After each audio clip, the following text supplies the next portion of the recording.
mbokk yi yéen a ngi topp xibaar 24 TV ñi ngi ànd ak tey ak Abdourahmane Sylla opérateur économique nekkoon fi également conseil municipal commune bu Touba di yëngu tamit si wàllu développement réew mi itteel ko loolu Abdourahmane ñi ngi lay bàyyi tamit nga yokk leen si présentation bi. asalaamaaleykum man la Abdourahmane Sylla di opérateur économique dëkk fii ci Touba di citoyen boo xam ne doon naa yëngu ci politique sax waaye dama mujj taxawal ko waaye nag. bu wax jotee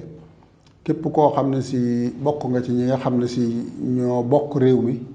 war ngaa yëkkati sa kàddu ngir def loo xam ne si sa waru gar la kon nag loolu moo tax ñu bëgg a yëkkati ay kàddu fas yéene koo def te tey ñaan yàlla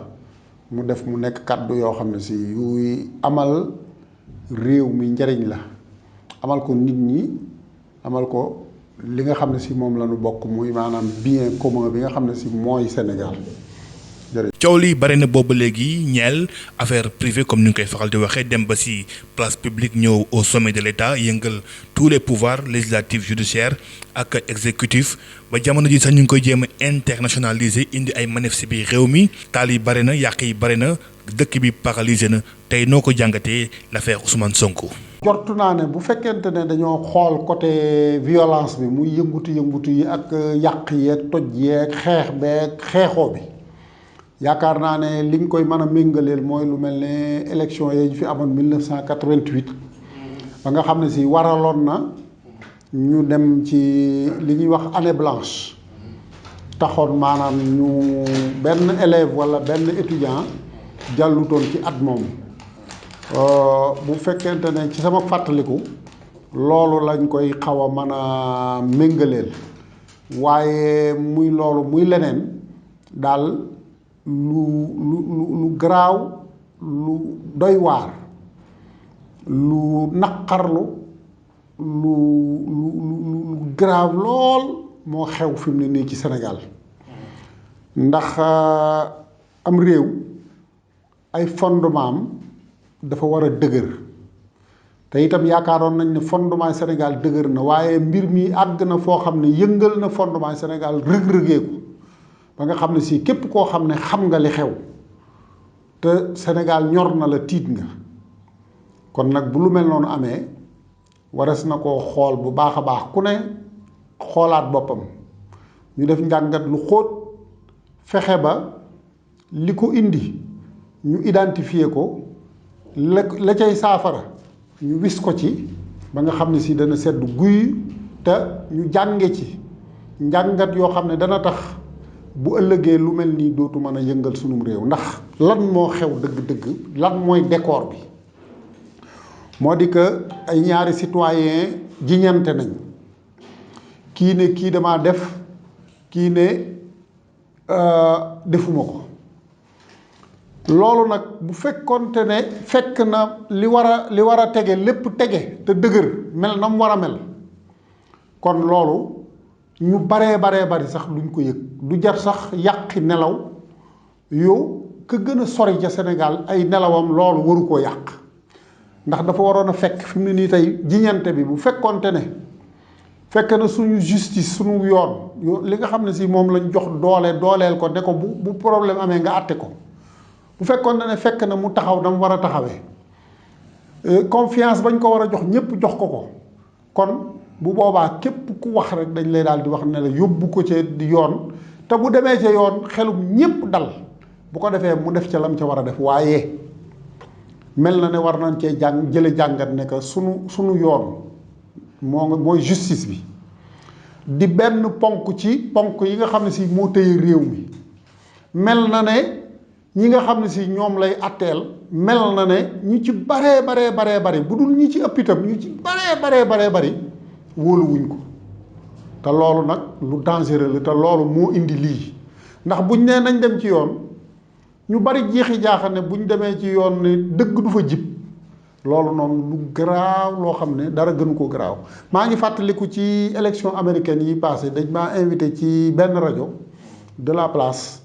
bi ñu waxee ba ne nangam ak nangam am na ci Amérique te garaaw na lii nangam ak nangam la ma leen wax rek mooy waaye foofa kuñ tooñ dana am fu mu ko jooytoo fu mu ko jooytoo ci te bu demee danañ ko atte te atte ba bu jibee ñëpp danañ ko doyloo. loolu noonu effectivement noonu la amee xam nga Amérique ci élection yooyu amoon nañ ay problème amoon nañ ay yëngutu amoon nañ ay soubresaut waaye lu ci ne rek bu jotee ñu yóbbu ko ca yoon def ca lam ca war a def. kon nag li xew mooy d'abord décor bi mooy problème mërs bu la war a amee warul yëngal am réew. waaye tey itam beneen gravité bi li nga xam ne moo amaat mooy di bu demee ba yëngalum réew waroon naa am loo xam ne moo naan lii kat àgg na foo xam ne xaaral ma taxawal ko. loolu itam dafa mel ne bi ñu demee ba àgg ci muy tey bi ñu demee ba àgg affaire bi jël gravité boo xam ne si sori na lool ñépp tàmbalee tiit gisuñu benn ressort boo xam ne moo taxaw man daal di ne affaire bi arrêt. loolu nag waru garu suñu ay autorité la woon. autorité mooy ñi nga xam ne dañoo jël doole jël alal jël kóolute wékku ko ci ñoom ne nu jiiteel leen nu yoral leen nu lii ak lii ak lii. mu tàmbalee ci sous-préfet préfet gouverneur président de la république ministre député ak ñépp ñi nga xam ne si saa su weer dee ñu copp ci xaalisu réew mi faye leen ko. ñooñu noonu bi taxawaay jotee taxawal affaire bi mel na ne nam war a doxe lu ci ne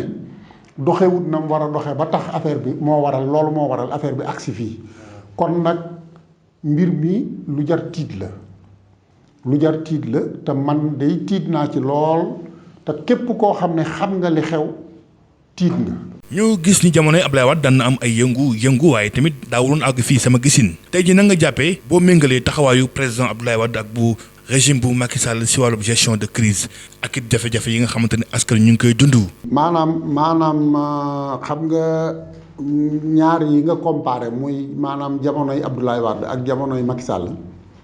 dafa am lu am solo lu leen wutale. gis nga njiit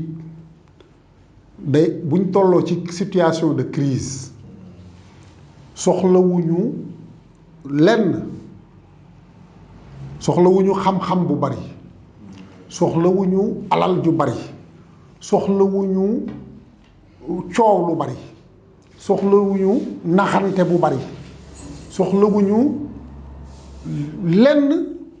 lenn kese lañu soxla ci njiit yi rawatina ci njiit la ca kawle ca njobbaxtaan la muy président de la république. xam nga loolu lan la mooy li ñuy tuddee habileté maanaam habileté mooy maanaam mën a habileté daal xam dafa doon baat boo xam ne jafe naa tekki ci wolof. waaye tey ab chauffeur bu fekkoon ne dafa nekk ci oto di ko dawal ay passager ne ca bis bu demee ba jaxasoo am ba accident nar a am foofa moom ca chauffeur ba habileté lañ fa soxla. président de la république bu ñu demee ba situation de crise am ba nation bi yépp jaaxle ba coow li bari ba fondement yi réew mi menacé wu foofu noonu dañ fee soxla habileté du chef. Abdoulaye Wade nag dafa amoon habileté. ma jox la ci benn exemple ci jamonoy Abdoulaye Wade bi nga xamee ne si lu mel ne problème mu bateau la Joola bi am na xam nga fekk ko ci biir réew mi premier ministre bi la fi fekkoon ñu wax tàmbalee coow ku ne tàmbalee coow waaye bi ñu demee ba nga xam ne si léegi ñëw na teg tànkam ci réew mi lu mat ñaari junniy nit yu wala lu jege ñaari junniy nit faatu bi mu ñëwee dafa wax ne que gouvernement du Sénégal ñooy responsable dal di wax ne que lépp loo xam ne si koo xam ne laale nga ci itam danañ la teg sanction yi nga xam ne si moo jaadu te itam képp koo xam ne loru nga ci ki nga xam ne mooy responsable bi muy gouvernement bi dana la indemniser dana doxalee ak yow na mu war a doxalee ak yow loola daal di désamorcer bombe bi. waaw mbir ma jàllu te ma wax la ne rek waaw rëyut loolu mooy maanaam bu problème ñëwee lu mu rëy nga xam benn bouton booy bës boo xam ne boo ko bësee wala jenn wax jooy wax walla lenn looy def loo xam ne boo ko defee mbir ma daal di ne gëriis sedd loolu noonu njiit lu ne da ko soxla waaye fi mu ko gën a soxlaa mooy en temps de crise xam nga gouverner dafa yomb bu fekkente ne problème amul gis nga 23 juin maanaam 2011 laa bëgg a wax rek te tey généralement ci coupure courant yi nekkoon ak yépp dem nañu ba jeexal ko ba weesu ko xaj na certes am na ay ñu faatu am na ay lu ne waaye gis nga crise la woon boo xam ne bu fekkonte ne ñi ko séqoon muy Abdoulaye Wade ak maître Ousmane Ngom amuñu woon habileté kon maanaam dégâts ya dana gën a bari waaye ñii nag nga xam ne si ñoo jiite fi mu ne nii dafa am lu leen manqué lu rëy mooy loolu ma la wax noonu mooy habileté humilité wàcce sa bopp xam ne que jiitu taxut nga gën a xam jiitu taxut nga doon buur jiitu taxut nga mën a bañ a juum ñoom dañoo dese lu bare ci fànn googu te mi ngi gën a feeñ saa suñ demee ba problème nar a judd foofu la xam-xam muy habileté boobu ma la wax noonu foofu lay amee njariñ dëgg-dëgg. président Macky Sall su RFI dafa wax ni mbir mi diggante ñaari citoyen la ñu ko lijjanti moom xam yëgul yoon na complot. waa xam nga loolu Macky Sall fi mu ne nii attitude am ma wax la ko très clairement li ma ci xalaat na même su fekkoonte ne yoonam da cee néewut maanaam tey comme ni mu ko waxee su fekkoonte ne dafa fekkoon doonut lu dul une affaire privée waaye dem ba agsi fii mu agsi dafa war a taxaw siffler wax def li ñuy wax siffler la fin de la récréation parce que lii nii ñépp a ko gisandoo ñun ñépp a ko gisandoo mi ngi nar a tas Sénégal gis nga nag lu attitude bi mu am xam nga nu mu tudd haute trahison la tudd peuple bi vis-à-vis du peuple parce que peuple bi jaaxle nga war a wax war a jëf war a désamorcer bombe nga toog ne cell loolu ku ko tuddee neneen nudul li ñuy wax haute trahison vis-à-vis du peuple tout waxoo lii dëgg te nag làmmiñ waxul dëgg wax fen Macky Sall moom la ñu jiital ci réew mi bu fekkonte ne moom dong la mënta lijjantee ko defi pexe ba nekk président de la république dafa am ay doomu aadama yu ko gunge am ay doomu aadama yu d'accordut ak moom am ay doomu aadama yu xaw a d'accord ak moom am ay doomu aadama yu muy jëriñ di leen teral am ay doomu aadama yu mu jëriñul dara waaye ñooñu ñépp ñoo bokk Sénégal suñ demee ba problème am ne serait-ce que vis-à-vis de ñi nga xam ne si maanaam ñoom àndoon nañoo moom xeex ba jot ci nguur gi sax waroon naa pour bu doon ñoom dong war naa tax bu musiba naree dugg ci Sénégal sànkar dugg ko ba nga xam ne si nar naa àgg foo xam ne si day incontrôlable mu taxaw désamorcer ko ngir ñooñu waxuma laa nag bi nga xamee ne si da ko war a désamorcer ngir toute la population parce que biñ ko xasee nommé président de la république dafa daal di njaboote ñëpp intérêt ñëpp nag bu nekkee en jeu képp ku ko mën a saafara te saafara woo ko war nga leen. problème bi dem na ba nekk jafe-jafe politique est-ce que jàppoon ni Ousmane Sonko ak dayuwaayam ak fi mu jaar lépp ak tamit mel ni ku sonal loolu état bi ci ay révélation moo ko teg lu ni mel comme complot boobu muy wax ndax da nga koy dëggal. loolu maanaam dafa clair dafa leer nañ ñi ci biir dossier bi xam nga lu tax mu leer nañ mooy dossier bi dafa jóg. xam nga ñu baree bari dañ koy fàtte waaye dossier bi jóg na ñu wax ci journaux yi ne que Ousmane Sonko jiñ nañ ko viol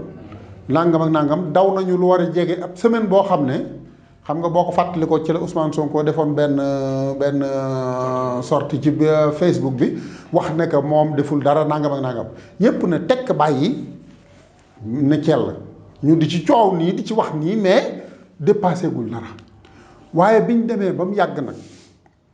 ba affaire bi accéléré wu ba coow yi jóg voile bi tàmbalee jóg ñu tàmbalee entendre ñenn ñi la commencé am ay contradiction ci biir dossier bi yoo xam ne si képp koo xam ne si ku yàlla jox xel nga te nag macha allah sénégalais yi ñu ci baree bari yàlla da leen a dimbali jox leen xel ñooñu noonu ñu tàmbalee gis loo xam ne xam nañ ne lii bu dul complot yi niru na ko lool léegi ñu dox coow li di gën di bari ñuy wax coow li di gën di bari ñu dem ba mu yàgg ñépp dugg ci parce que bu dee président de la république Ousmane Sonko dugal na ko ci kon institution président de la république exécutif dugg na ci bu fekkente ne justice la dugg na ci parce que procureur jël na dossier bi tàmbali muy dox di dem ba ci instruction ba ci juge d'instruction kon institution judiciaire dugg na ci bu dee institution législative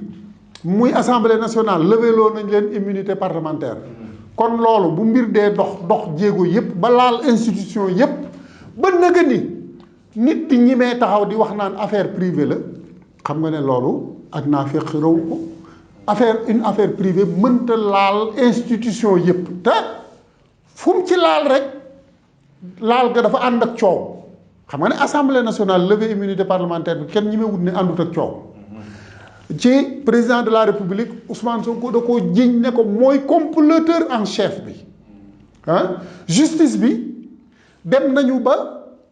koo xam ne si maanaam moo nekkoon juge d'instruction jël dossier bi nangu nañu dossier bi ci enquêteurs yu njëkk yi muy gendarmerie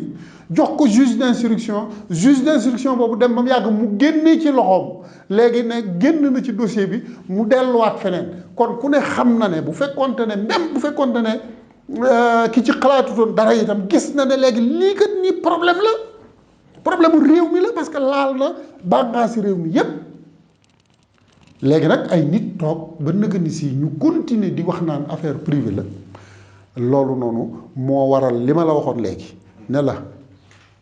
président de la république bu taxawut arrêté lii jeexal ko maanaam képp koo xam ne waxu ko ne ko lii dangaa trahir peuple bi la faloon waxu ko luy dëkk. ngir nag ñu mën a daw yu ni mel jàppoon yi jot nañu gën a renforcer sunu ay kenn maanaam institution yi si fan bu mën a doon ndaxte tamit xeex bi di nga siy faral di dégg naan état de droit dafa nasax ak démocratie bu am recul jàpp nga ni occasion la ngir ñu gën a mën a toog liggéeyaat. waaw maanaam man li ma xam ci loolu mooy démocratie lu baax a baax la waaye moo xam démocratie woo moo xam monarchie woo moo xam rapport yi doomu aadama daal dëgg fii ak lalu ko forme pouvoir bu mu mën di doon même pouvoir boo xam ne si sax nit daa jox boppam nit maanaam fi mu ne nii tey par exemple tey nit ku dem jébbalu ci nit sax bu fekkente ne seen diggante ñoom ñaar seen doxalin dëgg lalu ko bu yàggee coow mujj ci loolu nag mooy li nga xam ne si moonu topp gis nga sunu problème dafa doon problème boo xam ne dañuy tudd wax démocratie waaye réellement dañoo taxawalut système bu démocratique au fond xam nga lu ko waral système bu démocratique xam nga lu tax. nous avons le système présidentiel, n'est-ce pas. waaw moom laa lay wax mais moom boobu noonu moo démocratique wul parce que pouvoir yi xam nga séddaleem pouvoir yi ñépp a xam ci Sénégal ne que président de la république moo xam ku mu mën di doon Senghor Abdou Diouf Abdoulaye Wade Macky Sall ku ne xam na ne képp koo xam ne pouvoir bi dugg na ci sa loxo ngay nekk président de la république lu la neex mooy am lu la neexut du am loolu nag li fi ak defuñu système boo xam ne président de la république day gis loo xam ne si lii nii bëgg na ko te du ca mën a jot, lii nii bëgg na koo def te du ko man, mu tële ko, mu bëgg a doxal lii ñu ne ko du fi amee, te la ko koy wax am doole joo xam ne si mën naa taxaw fànq ko. li fi ak loolu amul, loolu nag moom la ñuy wax ca système américain ba checks and balances. dañoo séddale mbir yi ba nga xam ne bu kii naree wéy rek am na fa lu koy jubbanti delloosi ko, bu naree wéy ba mu ëpp am na lu koy jubbanti delloosi ko. checks système, voilà, système mu checks and balances. loolu nag ñun. am na non y a le nom de la séparation des pouvoirs. tur wi moo ñëw waaye jëmm ji ñëwul. loolu nag ab naxante la. gis nga ab société suñu bëggee. pourtant métropole bi ñuy roy même système bi la France par exemple. waaw la France nag da du voilà foofu itam problème bu rëy la. France ñëpp a xam ku xam luy xew ci àdduna bi xam ne France du royteef. bokk na ci système bi gën a mauvais. xoolal la preuve société française bokk na ci société bi gën a bari ay soubresaut ci société yi nga xam ne si yu développé lañ. la France la fay am ci ay grève genn wàll ga du am Allemagne, du am Amérique, du am Angleterre. France la fay am ci ay coow yoo xam ne si coow yu dul dara la. du am ci yeneen réew yi nga xam ne si ñoom la ñuy tudde fi mu ne nii yaa ngi dégg tey président de la république ba fa nekkoon Nicolas Sarkozy atte nañ ko ba tëj ko ci nangam ak nangam. yaa ngi dégg ñu jiñante président bee daa joxoon jabaram nangam ak nangam lii yu sew sewaan yooyu nga fay dégg seenu système moo gën a bon ci système yi nga xam ne si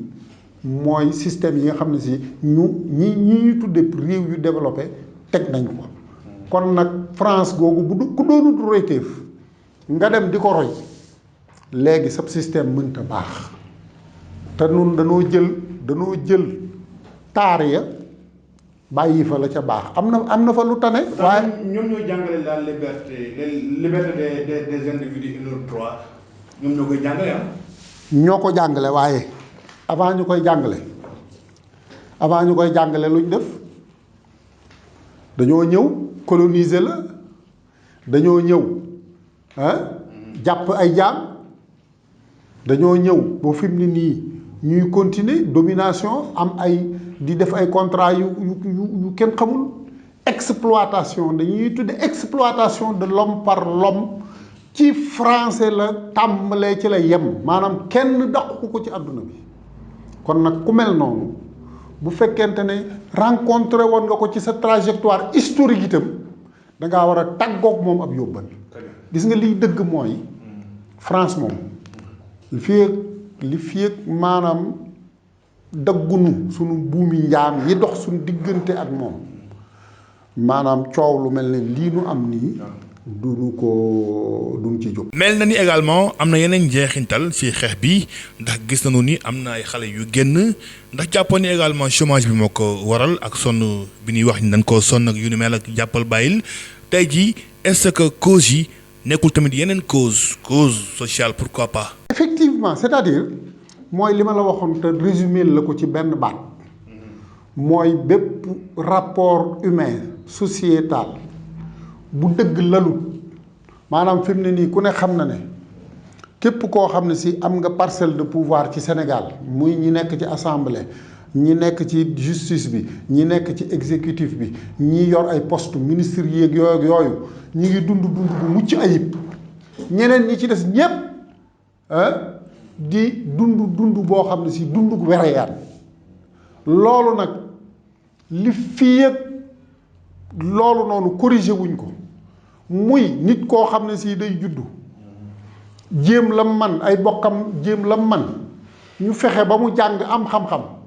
waaye mu mën a toog at yu dul jeex du gis fu mu liggéeyee du gis lu mu liggéeyee du deesu ko dimbalee dara réew mi du ko féete fenn tam gis ci wetam ay nit ñoo xam ne si ñu ngi dund bu baax di gundaandaat loolu li fi ak loolu dañul lépp lu jóg day doon luy fekk si moroom ya di fekk si yeneen jafe-jafe di leen fekk si ba mujj mu doon li ñuy tudde cocktail boo xam ne moom la ñuy tudde cocktail explosive bu dara ne xoyet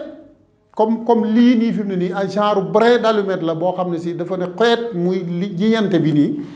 ñëw exploser l'affaire bi waaye lu ne daan na ci biir pauvreté ab xiif teg nit injustice justice bu injuste boo xam ne ñi ci doon liggéeyee ci boppam ñoo wax ne que justice bi dafa injuste parce que Hamidou Dème bi muy démissionné dafa ne je démissionne d'une justice qui a démissionné UMS fi mu ne nii dañu fa nekk ci crise parce que kay seen njiit dafa wax xalaatam ñu ne ko doo ko fi waxee nit ñi ku man di yëngutu ñu ne la du fi amee waaye loolu yépp nag président de la république daal lépp ci moom lay dellusiwaat def na ko fi ay yoon làmb na daa làmb ay yoon mu nooy yooya man loolee mu làmb mu nooy mën nañ caa boole Karim Wade mën nañ caa boole Khalifa Sall mën nañ caa boole parrainage élimination mën nañ caa boole Aïda Ndiongue mën nañ caa boole yu baree bari ministre yi ci seen bopp yi sës ci moom def ay njombe famille yu boppam am ci ñoo xam ne si def nañu jiñ nañ leen ay njombe muy Aliou Sall ak Mansour Faye ak Marème Faye Sall ak tout le monde jiñ nañ leen ay njombe waxuma ne ñoo ko def de waaye li indi problème ba mooy dañoo nanguwut ñu leeral ko ni ñu bëgg a leerale yeneen mbir yi nga xam ne si ñeneen nit ñoo ko def loolu nag boo ko defee ci réew bu yàggee nit ña bu occasion présenté woo danañu fipp lii daal mooy affaire bi. léegi bu ndox tuuroo an bàq moo fa des gis nga ni dénouement mën naa am ak tamit lan ngay proposé ndax médiation bi Idrissa Seck proposé baax na ndax tamit dafa war a nekk benn issue juridique wala la main des religieux tamit jàpp nga ni war na am une solution. xam nga loolu yëpp kon léegi dafay médiation buñ ko tàmbalee tudd rek kon dafay prouver que ne la waroon a am na lu waroon a dox lu doxut parce que defare su amee rek am na lu yàqu te la ko waroon a defaru ko waaye médiation war naa am toujours waaye du am Idrissa Seck ku mel ne Idrissa Seck ak ku mel moom Idrissa Seck ak ku mel ne moom du ñoom ñoo war a def médiation ñoom fi mu ne nii ñoom ñi nga xam ne si ñépp ci pouvoir bi lañ bokk li ma seetlu mooy toujours saa suñ yëkkatee seen kaddu dañuy yokk mbir mi ndax li tax loolu mooy ñaari mbir topp na leen benn bi te li ma la wax nii lu ma leer la benn bi tiitaange yi nguur gu jeex ànd na ci ñoom ñëpp dañoo tiit parce que nag peuple bi dafa jógin woo xam ne si ku la ne tiituma dalay nax ku la ne tiituma waxul dëgg dalay nax ñoom ñëpp dañoo tiit ñoom ñi far ci côté nguur gi léegi kooku noonu nga xam ne dafa tiit beneen bi aussi itam mooy ñoom ñëpp léegi dañoo far xam nga partie et juge mënul ne ba noppi ngay wax ci moment boo xam ne si dangaa tiit léegi nag kon ñooñu moom out te it médiation bu dee am keneen ku génn ci parti ba moo war a defare ku neutre loola itam dañ koo yàq bu yàgg ñi waroon a defare te daan defare mooy suñ kilifa yi diine yi pouvoir bi fi nekk fàqat na seen doole ba nga xam ne si kenn ci ñoom ñimeetut a ŋaañ daanaka ndax ay épisode jaar na fi yoo xam ne ñaan nañ ca man xam naa koo xam ne jaral na sëñ Muntaxa mu jóge fii dem seeti ko ca kaso ba xam nga kilifa gu toll noonu kam yi dem di ko seeti ca kaso ba xam nga ne bu sañoon ñu génne ko léegi waaye taxut lam ca doon ñaan ñu may ko ci. lii itam xam naa lu leer nañ ñi nekk sëñ Muntaxa la mu war a wax na ko bu yàgg ñëpp ñi xam ñëpp informé wu ñëpp xam nañ ko waaye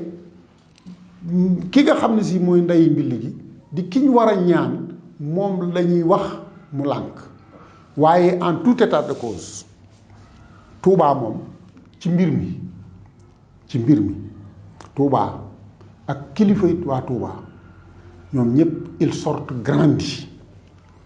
ci affaire bi xam nga lu tax bu dee population Touba bañ waxee ne xam nga fi mu ne nii nit ñëpp dañoo jóg ne léegi maanaam doyloowuñu fi mu ne nii dañoo ñëw jóg contre Macky Sall ne li muy def du yoon nangam ak nangam ak nangam population Touba moom mësta doyloo Macky Sall mësuñu koo doyloo dañoo mas ne kii moom doyuñu lu ne wax nañ ko ci lu ne def nañ ko ci waaye ñoom dañoo mas ne doyuñu kilifa yi di maslaa ak moom léegi waaye kilifa yi itam bi ñu mësuñu koo frustré moom waaye moom itam dem na ba luñ ko ñaan mu lànk waa ba ñoom ñu ne léegi génn nañ ci léegi Touba nekk deuxième ville du Sénégal waaye jusqu'à présent li lay waral li war a tax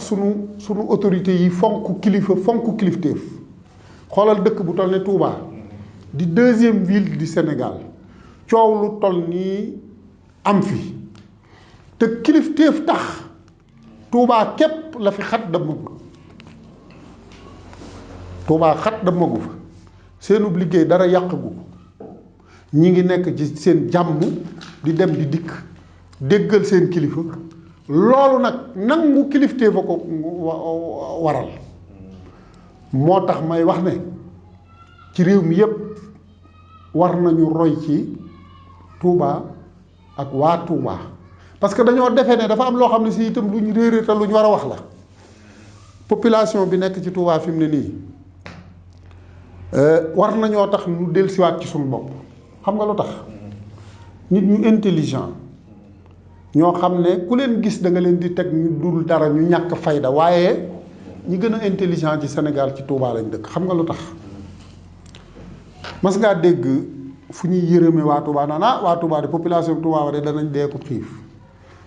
mas ngaa dégg lu ñu leen dimbalee itam lu particulier loo xam ne dañ ne lii waa Touba dong lañ ko jagleel ndax ñoom daal dañoo sonn déedéet ñi ngi débrouiller ñi ngi reyante fexe ba seenu dëkk doonoon dëkk bu ndaw fexe ba mu doon deuxième ville du Sénégal sur tous les plans parce que dañuy wax naan sur le plan de la population waaye sur tous les plans économique fi mu ne nii ay nit dañuy jóge Kaolack di jóge Tambacounda di jóge fu ne di ñëw Touba di fi wut si liggéey kon sur le plan économique def nañ liggéey bu am solo ñeewuñu kenn urbanisme ak lépp ñeewuñu kenn te loolu nit ku intelligent wu mënu koo def lu waral nag ñu am loolu mooy dañoo sukkandiku ci njàngalem sunu mag ñi dañoo dellu ci seen bopp dañoo ne ci seen bopp toog ci seen bopp man mii jàng naa tubaab jàng naa dox naa dem naa fu sore fu baree bari xam naa lu baree bari parce que fi mu ne nii nag coow li mën naa bari waaye fi mu ne nii bul defee ne mën na maa nangu ku ma ëpp diplôme waaye ku ma ëpp xam-xam bariwut ci Sénégal nii bariwut ndax bari na ñu ñuy wax ay borom yi diplôme lañ waaye duñ borom yi xam-xam saa su ma confronté woog ñoom xam ne ñii ay borom yi diplôme mën nañoo doon borom yi diplôme waaye duñ borom yi xam-xam. waaw Touba nag am na ay borom yi xam-xam ba fexe nañ ba l'essentiel ñi ngi koy préserver te loolu nag war naa tax bu ëllëgee seen kilifa su waxee président de la république nangul ko déggal ko may ko la muy kii parce que kat lii ñuy tuddee maslaa ak lii ñuy tuddee kilifteef ku ne xam na ne amal na leen njariñ ñoom bu réew mépp meloon na Touba tey fi mu ne nii ñëpp sant. lundi nekk jour bu décisif di altine bi ñu war a amal jàkkaarloo moom Ousmane Sonko ak juge bi lan nga jàpp ni moo fa war a mën a tukkeekoo. maanaam bisub suba bi de man li ma ci man te xam ko ci rek mooy damay xamaguma luy xew sax waaye xam naa ne l'heure est grave xam nga ci jamono yi mbas mi président Macky Sall bi mu génnee dafa wax ne l'heure est grave waaye heure n'a jamais été aussi grave que maintenant l'heure est grave waaye ba léegi bu chef bi habilé suba dès les premières heures mu jël mesures yi mu war a jël wala même sax tey jii ci guddi gi mu jëloon mesures yi mu war a jël man mii Abdourahmane bu ma nekkoon tey président de la république ci guddi gi ma désamorcé bomb bi wallaahi alhamdulilah. désamorcé la bombe c'est-à-dire. maanaam. libéré Sonko. dama ne su fekkonte ne maay président de la république tey yii ci guddi gi maanaam Sénégal dellu ci jàmm xam nga nu ma koy defee loolu mooy sama proposition de sortie de crise moo di que ak tooñ bu mu rëy ak tooñ laa wax de waxuma la bi nga xamee ne ñu bari ñi ëpp jàpp nañ ne benn tooñ amul waaye même bu tooñ amoon ma fàttali foofu ne parce que affaire bi liñ ci war a wax dafa bari dafa yaatu damay fàttali ne ci crise u Casamance bi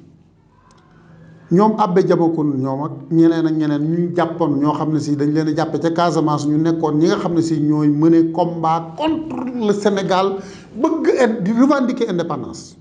jàpp nañ leen dugal leen ci kaso bi dem ba mu yàgg bëgg jàmm tax ñu génnee leen ñoom ñépp bàyyi leen ñu def loi d'amnistie kon rawatina bu fekkente ne loo xam ne problème boo xam ne jiixi jaaxa am na ca mu nar a tas Sénégal ba tax na bu mu doon mën a tey suba walla ci guddi gi danaa ordonné ne que bépp poursuite boo xam ne si amoon na ci Ousmane Sonko na jeex képp koo xam ne jàppoon nañ la te jàpp gañ la jàpp séq am laale ci problème bii nañ la bàyyi nga ñibbi sa kër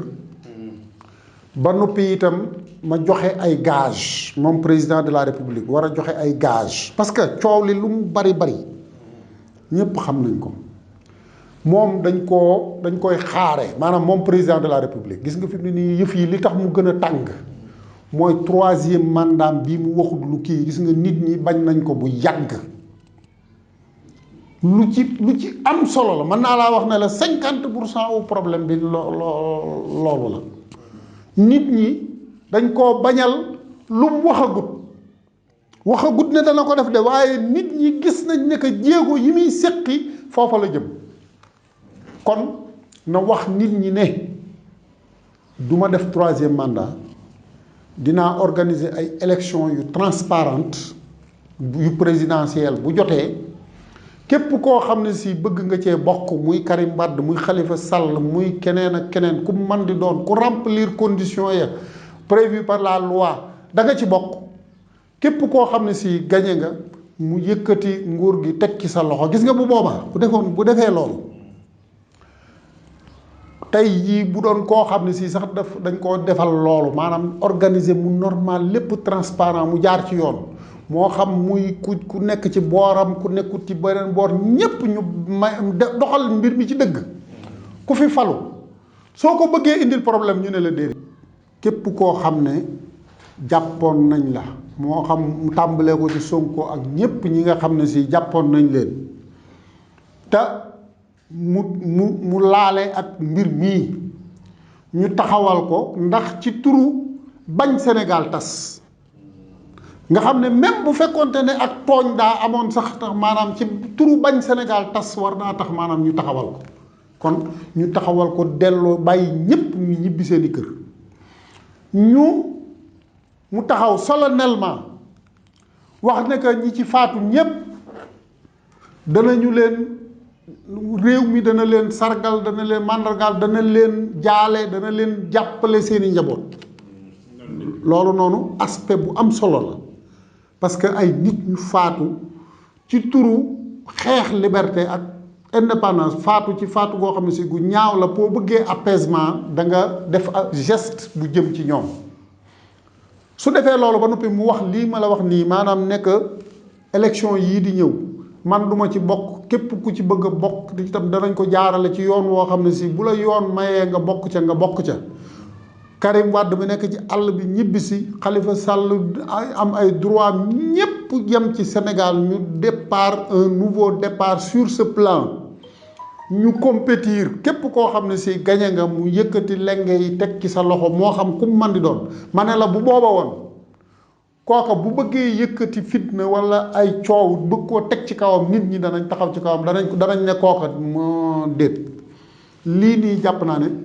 lu mën a indi jàmm ci Sénégal la waaye même loolu su ko defut itam li nga xam ne moom lu impératif la mooy jóg wax ak sénégalais yi ni leen sax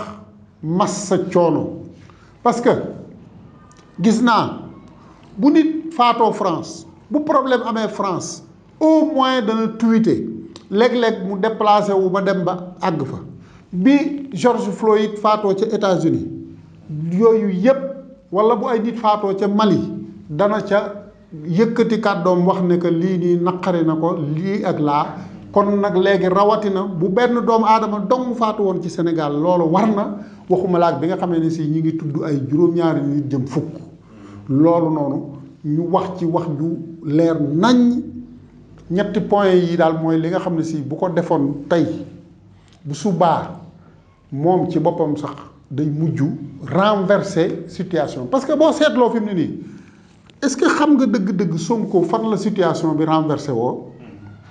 mooy fi mu waxee ne léegi kat neewoon naa du ma wuy ji waaye danaa wuy ji ndax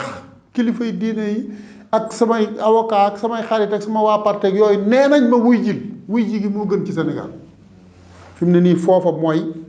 balance point bi mooy fi nga xam ne fi la mbir mi basculer ci en faveur de kii kon nag moom itam na wut break point am mooy point boo xam ne fi la mbir mi di basculer en sa faveur en faveur du Sénégal te mën naa am waaw. ñu bàyyi la nga tàggoo Abdourahmane Sylla émission bi jeex na. waaw ñi ngi lay sant bu baax di la gërëm di nuyu ñëpp ñi nga xam ne si ñi ngi suivre Xibaar 24 di kuréel goo xam ne si bu am solo la. parce que nag itam bu la kenn nax bu fekkonte ne du liggéey bu am solo moo fiy génne man ak sama moroom ak keneen du sawar ci ñëw fi waaye wax dëgg yàlla liggéey bi mi ngi tegu ci yoon wu professionnel gën koo dolli gën a góorgóorlu parce que ki lay ñaax mooy ki ànd ak yow lépp loo doon def loo ca daan def ci ak teewloo professionnalisme dolli ko jëmale ko kanam parce que dara parfaitul te itam nga gën a góorgóorlu képp koo xam ne si ku ñu war a jox kàddu la nga jox ko kàddu mu ci au nom de la vérité loolu noonu nag gis nañ ne que ci yoon woowu nga tege di ñaan yàlla def jàmm te sotti jàmm ci Sénégal. am na benn point bu ndaw nag boo xam ne moom itam bëggoon naa ko cee dolli parce que affaire bi dafa passionnant waaye dafa yaatu fi mu ne nii tey boo étudier maanaam cartographie wu violence yeeg manifestation yi xool ko xam nga lu muy wane boo ko jàngat waaw maanaam dafa wane ne élection ya nam waroon a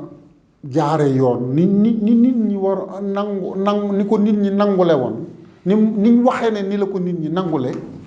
bari na foo xam ne demeewu fa noonu loolu nag lu jara jàngat la parce que fi mu ne nii boo xoolee dañuy mën a diviser réew mi en plusieurs zones man bi ma koy jàngat 6 zones laa ko diviser yi ci gën a am solo nga xam ne moo ci gën a illustratif mooy diaspora bi xam nga diaspora bi mënoo leen a taxé ne léegi dañuy ay nit ñu xamul dara wala nit ñu tekkiwul dara wala nangam ak nangam nit ñu bëgg seenum réew lañu nit ñu xam li ñuy def la nit ñu majeur lañu déplacé wu dem ba bitim réew di rayante di liggéey te ñi ci ëpp tey jii ku ne xam na ne dañoo taxaw ne doy na problème am na boo xoolee itam Dakar di capitalu réew mi nga xam ne si maanaam intellectuel yi université yu mag yi école yu mag yi lépp fa la féete violence bi dafa bari coow li bari nga dem ay Thiès ak yu mel noonu dem dox noonu ba continuer Tivaouane côté boobu noonu ba Saint-Louis UGB amul genn kuréelu université di daara ju mag joo xam ne si maanaam toog nañ ne nemm ne ñun day wax dëgg yàlla suñu yoon niwu ci amul. kon nag loolu njàngat mu rëy te it dégg naa benn ndéey boo xam ne si bu garaaw la wallaahi alazim lii ma la yoon nettali nii suñu benn mbokk moo xam ne si mi ngi dëkk ci Fuuta moo ma ko wax mu ne ma coow yi nii nee na ñoom daf leen a yàqal. mbokk yi mu nekkoon seen émission si xibaar 24 TV ak seen wooleem plateforme jox leen daje ba beneen yoon si yeneen jotaay jaajëf.